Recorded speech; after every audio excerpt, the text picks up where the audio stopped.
ਸੁਬਹ ਦਾ ਕੋਈ ਗਾਹਕ ਹੀ ਨਹੀਂ ਦੁਕਾਨ ਤੇ ਆ ਰਿਹਾ। ਸਫਾਈ ਕਰ ਕਰ ਮੱਤ ਬੱਜੀ ਪਈ ਆ ਸਾਡੀ।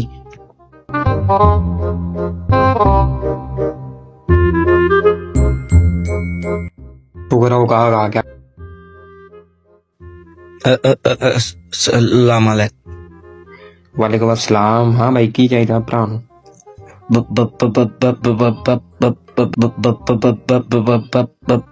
ਕੀ ਬਟਨ ਚਾਹੀਦਾ? ਨਹੀਂ, ਕੀ ਬਲਬ ਚਾਹੀਦਾ? ਭਰਾਵਾ ਦੱਸ ਦੇ ਤੈਨੂੰ ਚਾਹੀਦਾ ਕੀ ਆ? ਬੈਲ ਦੇ ਦੇ।